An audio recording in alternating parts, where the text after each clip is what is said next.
Saudara, ketika saudara mengatakan Taurat itu hanya bayang-bayang, ilmunya dari mana? Dari orang Farisi kan? Nah itulah kalian, pengikut orang Farisi. Sementara Tuhan memberikan pernyataan yang sangat luar biasa di dalam pemahaman orang Yahudi itu sendiri, bahwa Taurat yang datang kepada Nabi Musa itu adalah jalan hidup, yang siapapun yang menapaki daripada hukum Taurat itu dalam kehidupan orang Bani Israel, mereka akan mendapatkan hidup. Jadi tidak ada itu Kristen di situ, nggak ada. Anda mengatakan hukum Tuhan adalah bayang-bayang, itu mau Anda karena Anda Kristen.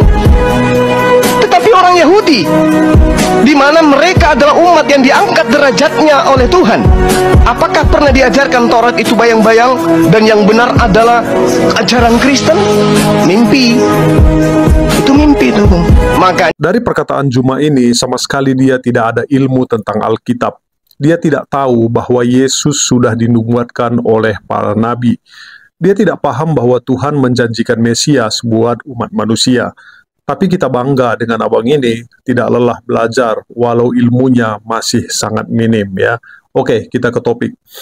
Korban dalam Taurat adalah bayangan, korban penebusan Mesias yang dinubuatkan oleh para nabi. Hal ini terlihat jelas dalam ayat-ayat berikut ini. Dalam perjanjian lama ya, di dalam Kejadian 3 ayat 15. Aku akan mengadakan permusuhan antara engkau dan perempuan ini, antara keturunanmu dan keturunannya. Keturunannya akan meremukkan kepalamu, dan engkau akan meremukkan tumitnya. Di dalam Yesaya 53 ayat 5-6. Tetapi karena pelanggaran kita, dia terluka, oleh karena kejahatan kita, dia remuk. Hukuman yang mendatangkan damai sejahtera bagi kita ada di atasnya, oleh bilur-bilurnya kita menjadi sembuh. Kita semua seperti domba yang sesat.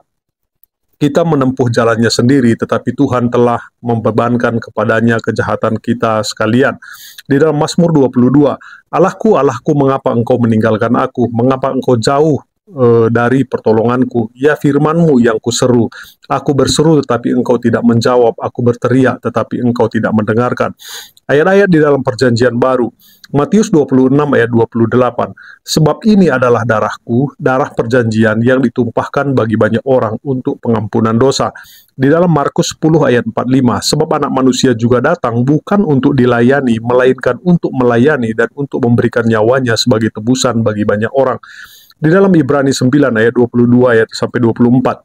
Hampir segala sesuatu di bawah hukum Taurat dibersihkan dengan darah, dan tanpa penumpahan darah tidak ada pengampunan dosa. Karena itu adalah penting bahwa segala sesuatu menurut hukum Taurat harus dibersihkan, dibebaskan dengan darah domba-domba dan lembu-lembu jantan, dan dengan abu lembu merah. Sebab jika darah lembu jantan dan domba dapat menghapuskan, menguduskan orang-orang yang tercemar, sehingga mereka memperoleh kekudusan jasmani, betapa lebih lagi darah Kristus yang melalui roh yang kekal telah mempersembahkan dirinya tanpa cacat kepada Allah, akan mentahirkan hati nurani kita dari perbuatan-perbuatan yang mati, supaya kita dapat berbakti kepada Allah yang hidup. Ayat-ayat di atas menunjukkan bahwa korban-korban dalam Taurat hanya bayangan dari korban yang akan datang, yaitu korban Yesus Kristus.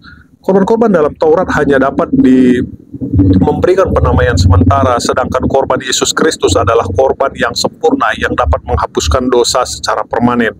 Para nabi telah menubuatkan kedatangan Mesias yang akan menjadi korban penebusan bagi umat manusia. Nubuatan-nubuatan ini digenapi dalam diri Yesus Kristus yang telah mengorbankan nyawanya untuk menebus dosa manusia. Nah, saya berharap Juma ini paham ya.